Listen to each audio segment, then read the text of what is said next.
ক্ষান্ত নয়, সে যদি সালাত আদায় করে, নবী করিম সাল্লাল্লাহু আলাইহি সাল্লাম বলেন লাম তুকবাল লাহু সালাতুন 40, তার 40 দিনের সালাত আল্লাহ সুবহানাহু ওয়া তাআলা কবুল করবেন না। তো তৎকালীন সময়ে এই বিষয়গুলো গণকরা বলতে পারত, কারণ নবী করিম সাল্লাল্লাহু আলাইহি সাল্লাম দুনিয়ার বুকে আগমন করার আগ মুহূর্ত পর্যন্ত এই যে জিন জাতি এরা আকাশের বিভিন্ন ঘাটিতে বসে থাকতো। আল্লাহ সুবহানাহু ওয়া তাআলার কথা, তিনি ফেরেশতাদেরকে কি আদেশ করেন, এগুলো তারা শুনতো। শুনে শুনে এসে দুনিয়ার এই যে গণক জ্যোতিষী যারা আছে এদের কাছে বলতো, এরা সত্য মিথ্যা মিস্তান ঘটাইয়া বিভিন্ন জায়গায় এইটা পাচার করত।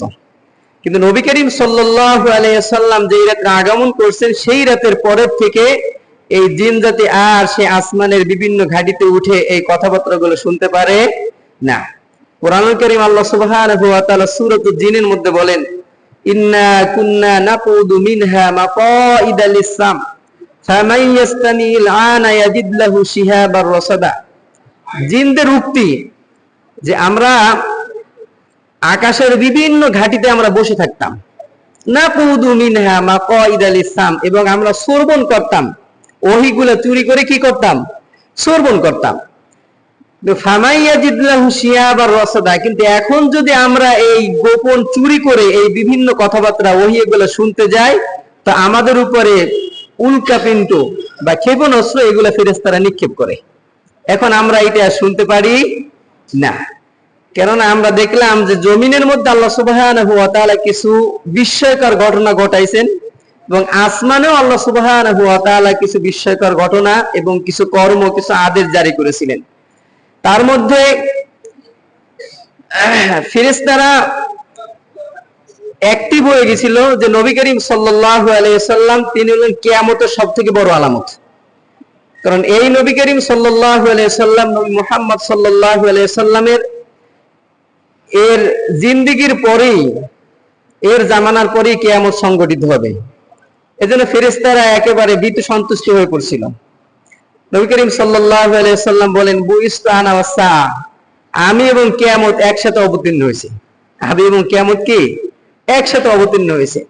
তো ওই রাতে আসমানে আল্লাহ সুবহানাহু ওয়া তাআলা এই জিন জাতির আগমন এইটাকে বন্ধ করে দেন, এক।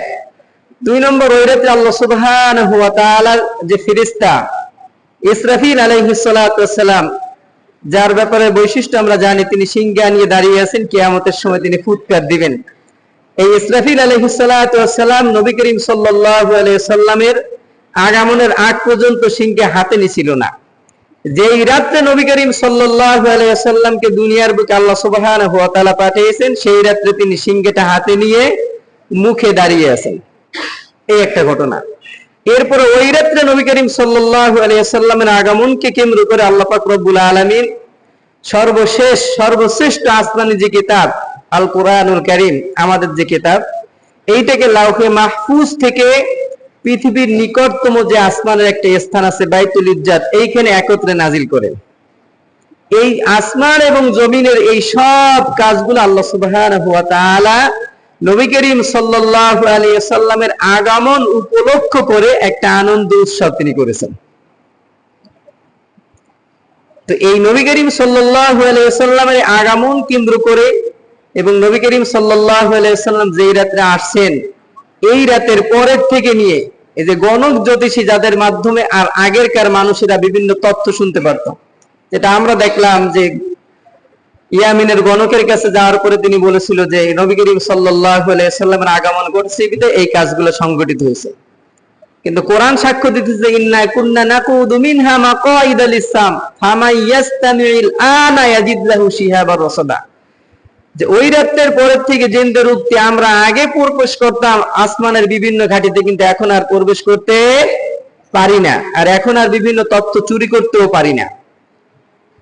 কিন্তু তারপরেও আমাদের সমাজে দেখা যায় বিভিন্ন গণক, বিভিন্ন কবিরাজ, বিভিন্ন ভাওতাবাজি দিয়ে আমাদের ঈমান এখনো কি হরণ করে। যেটা আমরা যদি বলি, আমাদের ব্যামত্ত ইউনিয়নে কয়েকটা গণক আছে, আমাদের হেরেমের মোড়ে যেসব বাইরে আসছেন, আপনাদের আশেপাশে বেশ কিছু গণক আছে। এই সব গণক এরা মানুষের ঈমান হরণ করে। যদি আমাদের ইসলামী সোসাইটি গুলা আমরা যদি অ্যাক্টিভ হতে পারি, তাহলে আমরা এদেরকে দাওয়াতের মাধ্যমে হেদায়েতের পথে আনবো। আর যদি বা না আসে তাদের জন্য একমাত্র ফয়সালা তরবারি, দুইটার যে কোনো একটা। কারণ গণকের মাধ্যমে যে পরিমাণ ঈমান আমাদের মুসলিম ভাই এবং বোনদের নষ্ট করতেছে, এরকম ঈমান নষ্ট সচরাচর কোনো পাপের মাধ্যমে এখন করতে পারতেছে না। এজন্য আমরা এই গণক জ্যোতিষী, এটা একটা সময় ছিল তারা চুরি করে শুনতো, কিন্তু এখন আর শুনতেও পারে না, বলতেও পারে না। যতটুকু আছে সম্পূর্ণ শয়তানের একটা ভাওতাবাজি, এখানে আমরা যাব না। আল্লাহ পাক রব্বুল আলামিন আমাদেরকে গণক জ্যোতিষী, এই কবিরাজ যারা এই ধান্দাবাজি করে, এদের থেকে ফিরে থাকার তৌফিক দান করুক, আল্লাহুম্মা আমিন। তো আল্লাহ পাক রব্বুল আলামিন নবী করিম সাল্লাল্লাহু আলাইহি ওয়াসাল্লামকে রহমত দিয়ে, বরকত দিয়ে এই পৃথিবীর বুকে পাঠালেন, আমরা সকলেই জানি। যার কারণে আমরা সিরাতুন নবী সাল্লাল্লাহু আলাইহি ওয়াসাল্লামের মাহফিল করে থাকি, এবং আরো একটা মাহফিল বা অনুষ্ঠান আমরা করে থাকি যেটার নাম দিয়ে আমরা মিলাদুন নবী। দুইটা শব্দই আমরা ব্যবহার করি, কিন্তু বর্তমানে আমরা বিশেষ করে সিরাতুন নবী সাল্লাল্লাহু আলাইহি ওয়াসাল্লাম মাহফিল, এটাকে আমরা কি ব্যবহার করি। তো সিরাতুন নবী সাল্লাল্লাহু আলাইহি ওয়াসাল্লাম মাহফিল মানে নবী করিম সাল্লাল্লাহু আলাইহি ওয়াসাল্লামের জীবন ইতিহাস, নবী করিম সাল্লাল্লাহু আলাইহি ওয়াসাল্লামের জন্ম থেকে নিয়ে শুরু করে একেবারে 63 বছর জিন্দেগির যে ইতিহাস, এটা হলো সিরাতুন নবী সাল্লাল্লাহু আলাইহি ওয়াসাল্লাম। আর যদি আমরা মিলাদুন নবী বলি, তাহলে নবী করিম সাল্লাল্লাহু আলাইহি ওয়াসাল্লামের মিলাদ মানে জন্মদিন বা জন্ম সংক্রান্ত অল্প কিছু সময়ের আলোচনাকে মিলাদুন নবী বলে। আমরা কি অস্বীকার করবো যে নবী করিম সাল্লাল্লাহু আলাইহি ওয়াসাল্লাম জন্ম হয়নি? মিলাদুন নবী মানে নবী করিম সাল্লাল্লাহু আলাইহি ওয়াসাল্লামের জন্ম ইতিহাস। আর সিরাতুন নবী সাল্লাল্লাহু আলাইহি ওয়াসাল্লাম মাহফিল মানে নবী করিম সাল্লাল্লাহু আলাইহি ওয়াসাল্লামের জন্ম থেকে নিয়ে শুরু করে 63 বছরের জিন্দেগি পুরাটাই সিরাতুন নবী সাল্লাল্লাহু আলাইহি ওয়াসাল্লাম মাহফিল। অতএব আমাদের জন্ম আমাদের সিরাতের মধ্যে, মৃত্যু আমাদের কি সিরাতের মধ্যে, নবুয়ত আমাদের সিরাতের মধ্যে, 17টা যুদ্ধে সশরীরে অবস্থান করছেন, এটাও আমাদের সিরাতের মধ্যে।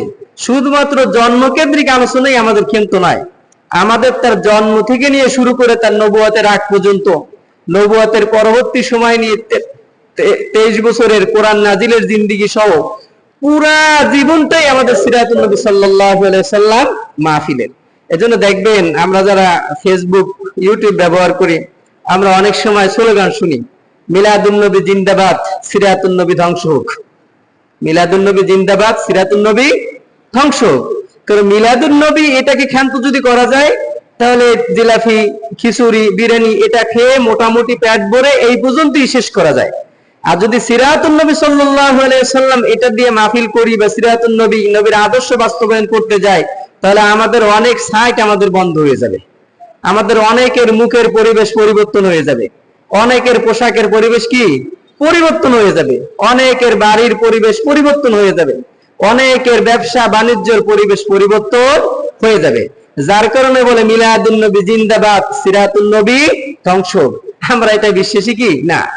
আমরা বলি সিরাতুন নবী সাল্লাল্লাহু আলাইহি ওয়াসাল্লাম মাহফিল বা সিরাতুন নবী, নবী করিম সাল্লাল্লাহু আলাইহি ওয়াসাল্লামের জন্ম থেকে নিয়ে শুরু করে 63 বছর জিন্দেগির এ টু জেড পুরাটাই নবী করিম সাল্লাল্লাহু আলাইহি ওয়াসাল্লামের আদর্শ আমরা মানতে চাই, আমরা এটাকে সমাজে প্রতিষ্ঠিত করতে চাই, এটা বাস্তব জীবনে আমরা আমল করতে চাই। কারণ নবীর সিরাত, নবীর আদর্শের মধ্যেই আমাদের কল্যাণ। নবীর সিরাত, নবীর আদর্শের বাহিরে আমাদের কোনো কল্যাণ নাই। নবীর আদর্শের বাহিরে, নবীর সিরাতের বাহিরে দেখতে সুন্দর, নামে সুন্দর অনেক সংগঠন, অনেক কথা, অনেক মতপার্থক্য আমাদের সমাজে দেখতে পাওয়া যায়, কিন্তু সেটা আমাদের জন্য কল্যাণকর নয়। এজন্য সুরাত যদি ভালো দেখি, সঙ্গে সঙ্গে আমাদের গ্রহণ করে ঠিক হবে না। সুরাত দেখতে একই রকম, কিন্তু ভিতরে বৈশিষ্ট্য ভিন্নতা থাকতে পারে। সুরাত দেখতে একই রকম, কিন্তু তার ভিতরের বৈশিষ্ট্য নবীওয়ালা নাও থাকতে পারে। এজন্য সুরাত দেখে, যে দেখতে দাড়ি আছে, দেখতে টুপি আছে, দেখতে পাঞ্জাবি আছে, দেখতে ইসলাম যেমন মানবতার কাজ করে, তারাও মানবতার কাজ করে, অতএব তাদের সঙ্গে আমরা হাত মিলাই, বিষয়টা এরকম না। সুরাত দেখতে একই রকম, কিন্তু বৈশিষ্ট্য ভিন্নতা আছে অনেক ক্ষেত্রে, আছে না? আছে। দুই একটা উদাহরণ দিয়ে আমরা বুঝতে পারবো। আমাদের আল্লাহ সুবহানাহু ওয়া তাআলা দুইটি হাত দান করছে, ডান হাতেও 5টা আঙ্গুল আছে, বাম হাতেও কয়টা আঙ্গুল আছে? 5টা আঙ্গুল আছে। এর সুরাত একই রকম, গঠনগত দিক থেকে সুরাত কি একই রকম। আমরা যদি আমি আপনাকে একটা আপেল খেতে দিই এই ডান হাত থেকে, আপনি সআদরে গ্রহণ করবেন, গ্রহণ করবেন না? ডান হাতে একটা আপেল দিলে, এই আপেলটা যদি আমি আপনাকে বাম হাত দিয়ে দিই, আপনি গ্রহণ করবেন? কারণ সূরত তো এক, সূরত কি এক, তারপর আমরা এটা গ্রহণ করব না, কারণ এটার বৈশিষ্ট্য আর এটার বৈশিষ্ট্য এক না। আমাদের তিব্বতের পাহাড়ি এলাকাগুলায় হরিণ আছে, আর আমাদের বাংলাদেশের সুন্দরবনেও হরিণ আছে, আছে না? তিব্বতের হরিণের নাভি আর আমাদের বাংলাদেশের হরিণের নাভি দুইটা কি এক? তিব্বতের হরিণের একটা নাভি লক্ষ লক্ষ টাকাতে বিক্রি হয়, আর আমাদের বাংলাদেশের সুন্দরবনের হরিণের যে নাভি, এটা যদি আমি 1 টাকায় আপনার কাছে বিক্রি করতে চাই, আপনি কিনবেন? দেখতে দুই হরিণের সূরত কি এক, দেখতে দুই হরিণের সূরত একই, কিন্তু বৈশিষ্ট্য ভিন্ন। বৈশিষ্ট্য কি ভিন্ন, যার কারণে আমাদের যেটা বৈশিষ্ট্য কল্যাণকর এটা গ্রহণ করি, আর যেটার বৈশিষ্ট্য ভালো না সেটা আমরা গ্রহণ করি না। এজন্য আমরা যে সমাজে বসবাস করি, আমার প্রতিবেশী, আমার ভাই, আমার বন্ধু, দেখতে তার সূরত ইসলামের হয়, দেখতে একেবারে পাক্কা ইমানদার মনে হতে পারে, কিন্তু তার ভিতরের বৈশিষ্ট্য যদি এই বাম হাতের ন্যায় হয়, তার ভিতরের বৈশিষ্ট্য যদি বাংলাদেশের সুন্দরবনের হরিণের নাভির ন্যায় হয়, তাহলে সেটা আমরা গ্রহণ করব? কথা বলেন না। সেক্ষেত্রে আমাদের একটু সজাগ দৃষ্টি নিয়ে গ্রহণ করতে হবে যে আসলে তার বৈশিষ্ট্যের মধ্যে নবীর আদর্শ আছে কিনা, নবীর সিরাত আছে কি না। কারণ আল্লাহ সুবহানাহু ওয়া তাআলা কুরআনুল কারীমের মধ্যে ইরশাদ করেন, লাকাদ কানা লাকুম ফি রাসূলিল্লাহি উসওয়াতুন হাসানাহ লিমান কানা ইয়ারজুল্লাহা ওয়াল ইয়াওমাল আখির ওয়া যাকারাল্লাহা কাসীরা। তোমাদের জন্য নবী করিম সাল্লাল্লাহু আলাইহি সাল্লামের জীবনের মধ্যে রয়েছে উত্তম আদর্শ। কাদের জন্য রয়েছে ভাই? একটু কথা বলতে হবে, কারণ আজকে আমাদের এই প্রোগ্রামটা আমাদের একসাথে একটা দলের। এটা মিথ্যে কথা না সত্য কথা? সত্য কথা। কারণ আজকের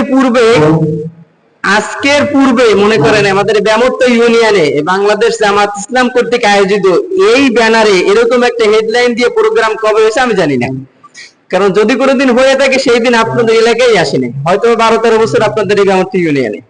অর্থাৎ আজকের প্রোগ্রামটা একটু আমাদের জন্য ভিন্ন। অর্থাৎ আমাদের মুখ বুঝে যদি শুনবো আর মাথা নাড়াবো, 5 তারিখের আগ পর্যন্ত যে বৈশিষ্ট্য ছিল এখন আর সেই বৈশিষ্ট্য চলা যাবে না। এখন বৈশিষ্ট্য ভিন্ন। সত্য কথা বুক ফুলে বলবো। আগে আমাদের ইমাম সাহেবরা সত্য কথা বলতে গিয়ে অনেকে হক কথা বলতেন সামনাসামনি, অনেকে একটু বাঁকা করে অ্যাঙ্গেল করে বলতেন, কিন্তু এখন আর বাঁকা অ্যাঙ্গেল এটা হবে না, এখন একেবারে ডাইরেক্ট হবে। এখন হবে কি ডাইরেক্ট। কোরআন সুন্নাহ যতটুকু আছে ততটুকু আমি বলবো। তো আল্লাহ রাসূল সাল্লাল্লাহু আলাইহি সাল্লামের জীবনের মধ্যে রয়েছে আমাদের জন্য উত্তম আদর্শ। সেই উত্তম আদর্শ কারা পাবে, উত্তম আদর্শ কারা গ্রহণ করতে পারবে, সেটা আল্লাহ সুবহানাহু ওয়া তাআলা বলেন, লিমান কানা ইয়ারজুল্লাহ, যারা আল্লাহ সুবহানাহু ওয়া তাআলা সন্তুষ্টি চায় তারা উত্তম আদর্শ গ্রহণ করতে কি পারবে।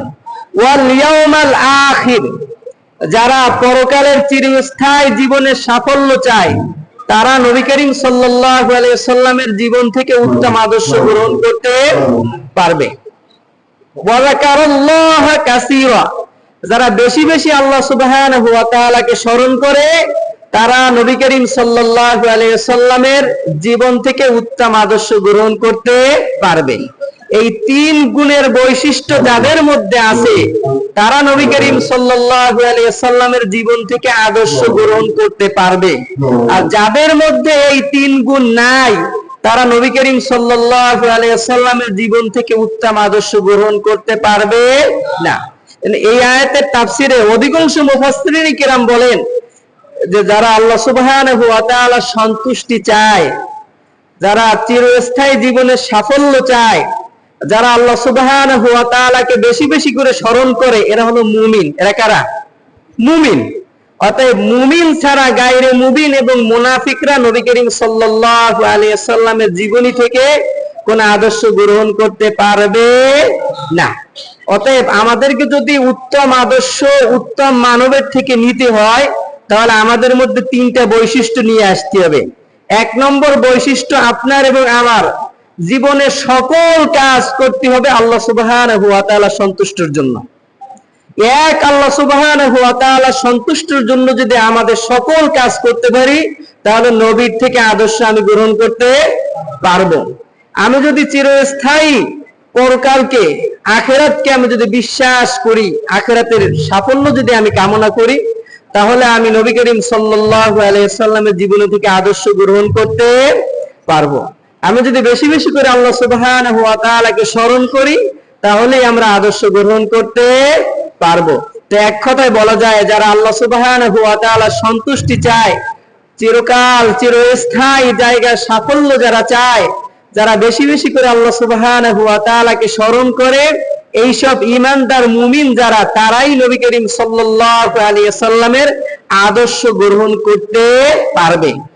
যদি এর কোনো একটা গুণের ঘাটতি কারোর মধ্যে থাকে, তাদেরকে বলে আল্লাহ রাসূল সাল্লাল্লাহু আলাইহি ওয়াসাল্লামের আদর্শ গ্রহণ করার সুযোগ আল্লাহ সুবহানাহু ওয়া তাআলা দিবেন না। অতএব আমাদের মধ্যে যদি কারো ঘাটতি থাকে এই দ্বীনের কাজের, আল্লাহ সুবহানাহু ওয়া তাআলার গোলামির ক্ষেত্রে, যে না আমি এই কাজটা করি, এখন পরিবেশ পরিস্থিতি ভালো না, হুজুরদের জোয়ার একটা ভাব, অতএব এই দলে যদি আমি কাজটা করতে পারি তাহলে আমার পিঠটা বেঁচে যাবে, এরকম যদি মনোভাব থাকে, তাহলে আপনি এই যে 3 সংখ্যা 3 গুণ, এই গুণের অধিকারী না হওয়ার কারণে আপনি এর থেকে আদর্শ নিতে পারবেন না।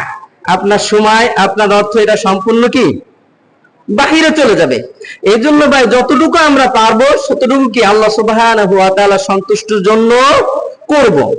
এজন্য আমরা এখন আসি যে ঈমানদাররা আল্লাহ রাসূল সাল্লাল্লাহু আলাইহি ওয়াসাল্লামের জীবন থেকে আদর্শ গ্রহণ করবে। তাহলে ঈমানদার কারা? ঈমানের একটু বৈশিষ্ট্য, ঈমানের একটু তাহকিক করে নেওয়া দরকার নাকি? আমরা সমাজে যারা বসবাস করি, মুসলিম পরিবারের সবাই আমরা মুসলমান, সবাই আমরা কি ঈমানদার। তো এখন আসলে ঈমান আমাদের কতটুকু আছে, যদি থাকে তাহলে আমরা আদর্শ গ্রহণ করতে পারবো। তো ঈমান একটু মাপ দেওয়া দরকার না? আমরা একটু ঈমান মেপে দেখি আসলে ঈমান কতটুকু আমাদের ঠিক আছে। আল্লাহ পাক রব্বুল আলামিন কুরআনুল কারীমের মধ্যে ইরশাদ করেন যে ঈমান আনার জন্য কিছু শর্ত আরোপ করেছেন। দুনিয়ায় আমরা যখন কাজ করি বা অনেক আমল আছে যেগুলো করার আগে কিছু শর্ত আরোপ করা আছে। যেমন সালাত আদায় করার পূর্ব শর্ত ওযু।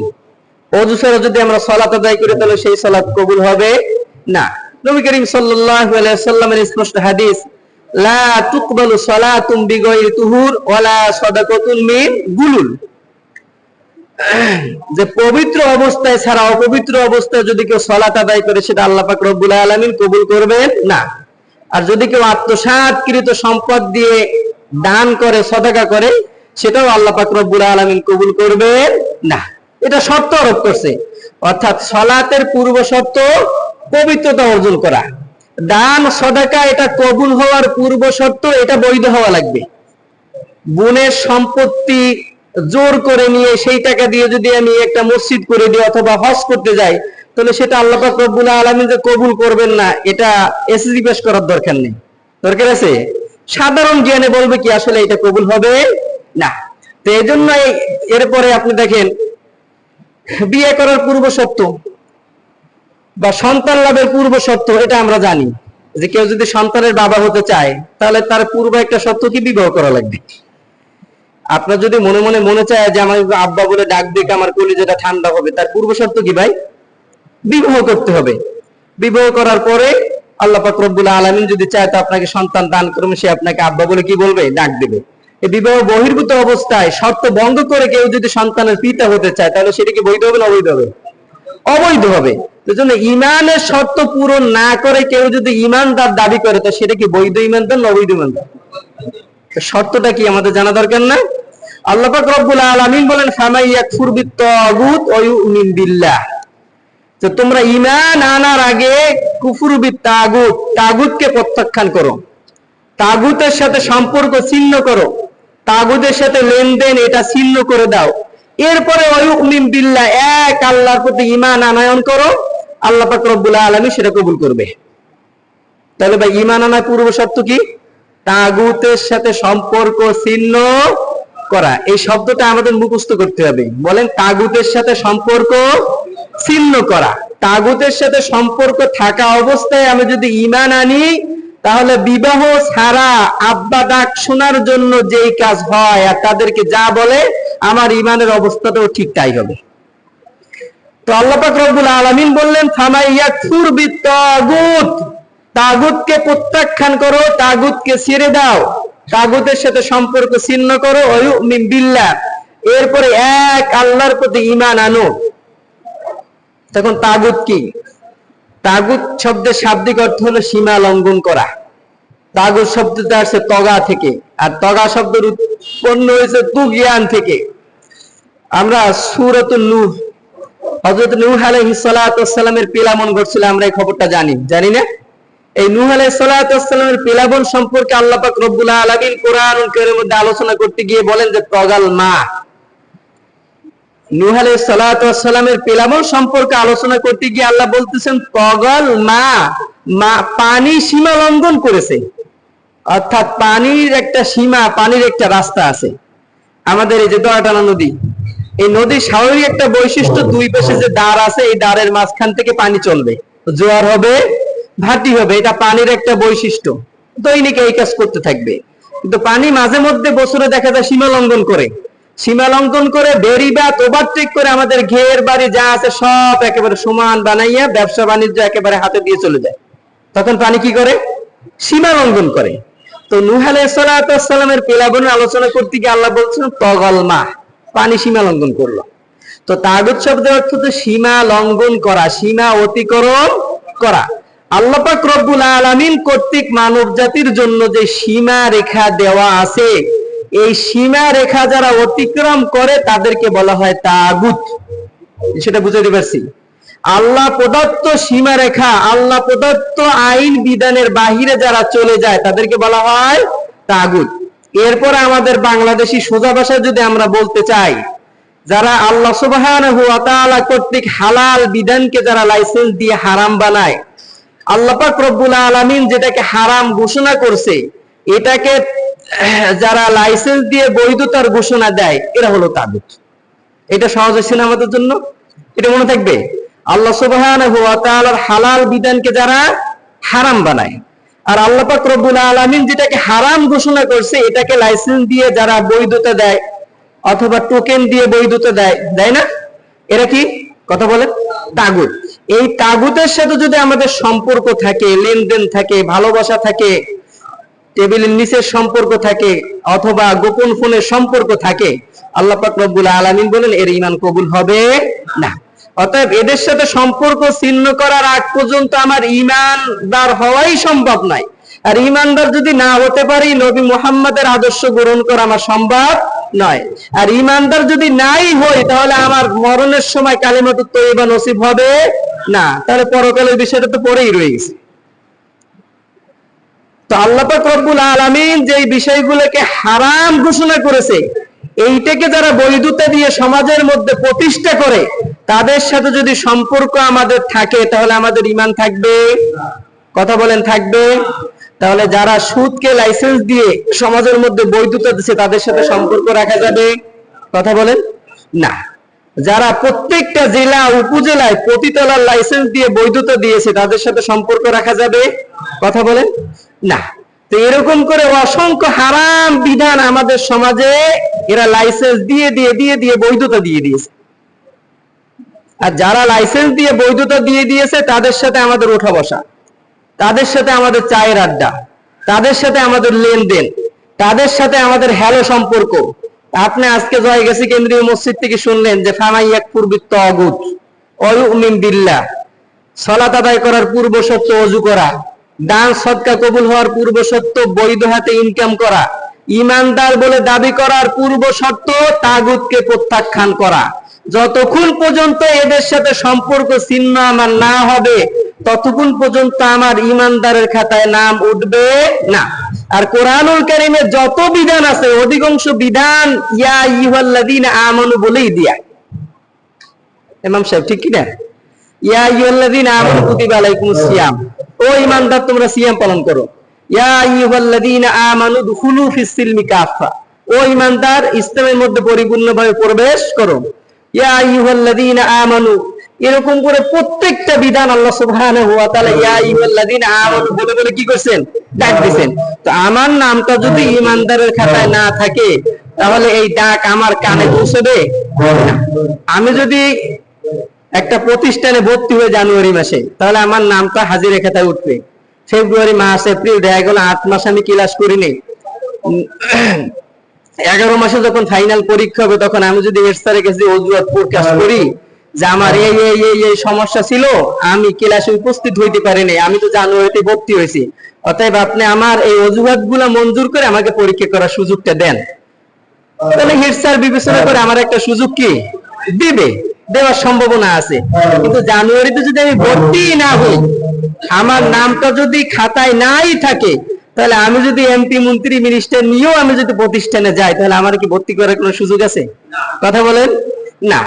অতএব আমরা যদি ইমানের মধ্যে প্রবেশ করতে না পারি, তাহলে কিয়ামতের মাঠে জাহাজ নিয়েও যদি আমার পীর সাহেব উপস্থিত হয়, তা আমার ওই জাহাজে ওঠার কোনো সুযোগ কি নাই।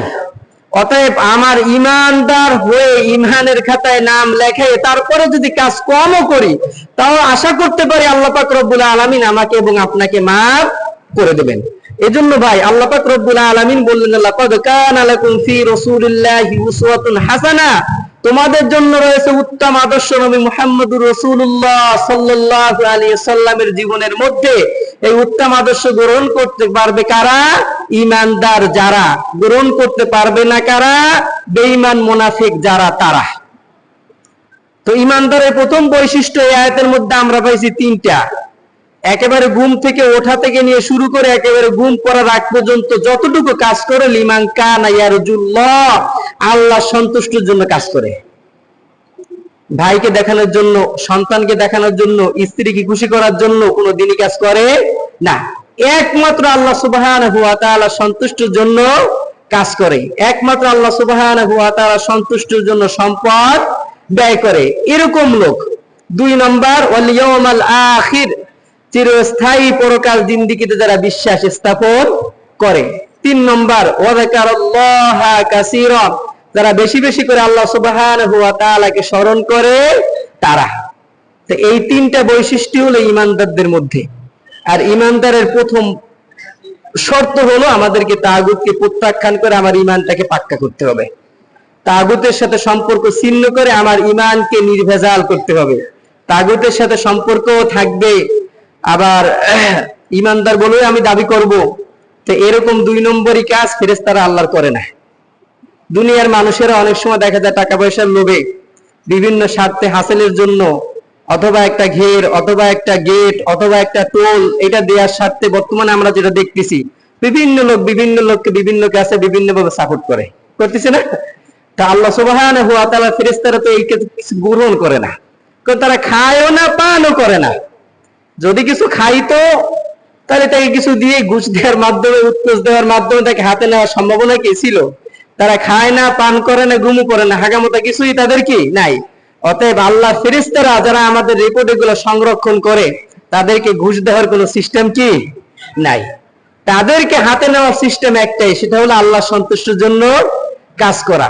আল্লাহ সুবহানাহু ওয়া তাআলার নাজ নিয়ামত সবকিছু আমরা ভোগ করি, সেই আল্লাহ সুবহানাহু ওয়া তাআলার কাজটুকু আমি এবং আপনি করব, এরা সঙ্গে সঙ্গে এটা রিপোর্ট করে রেখে দেবে। কিয়ামতের মাঠে আল্লাহ সুবহানাহু ওয়া তাআলার হুকুমে তারা এই রিপোর্টটা আমার এবং আপনার সামনে বের করে দেবে। আমি এবং আপনি এটা সেই দিন পড়তে থাকবো। পরে এমন একটা পর্যায়ে আসবে, তখন আমরা বলতে বাধ্য হব, আলিহাযা মালি হাযি লা ইগাদিরু সগীরাতান ওয়ালা কাবীরাতান ইল্লা আহসাহা। আল্লাহ, তুমি এমন একটা কিতাব, এমন একটা বই আমার সামনে দিয়েছো, যে কিতাবের মধ্যে আমার জীবনের ছোট বড় সবকিছুই দেওয়া আছে।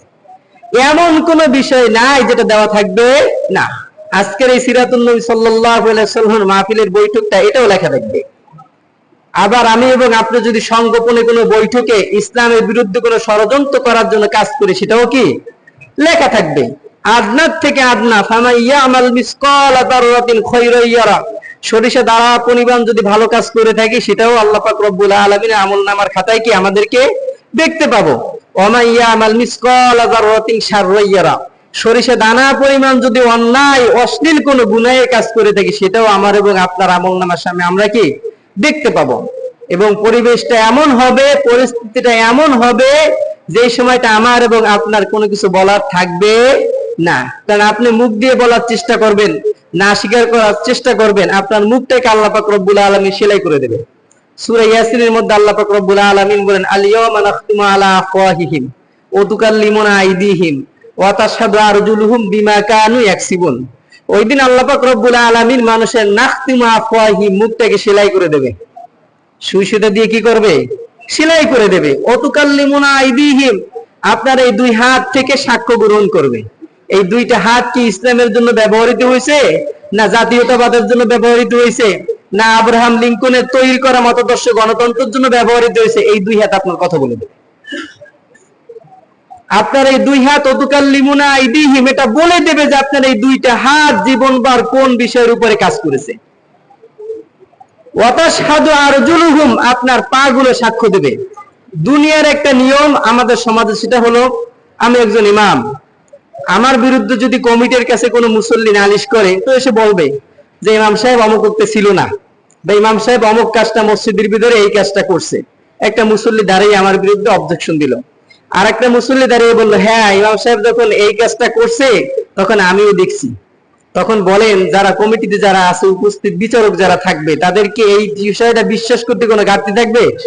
হ্যাঁ, বাদী উপস্থিত সাক্ষীও কি কথা বলে না? বাদী উপস্থিত সাক্ষীও উপস্থিত।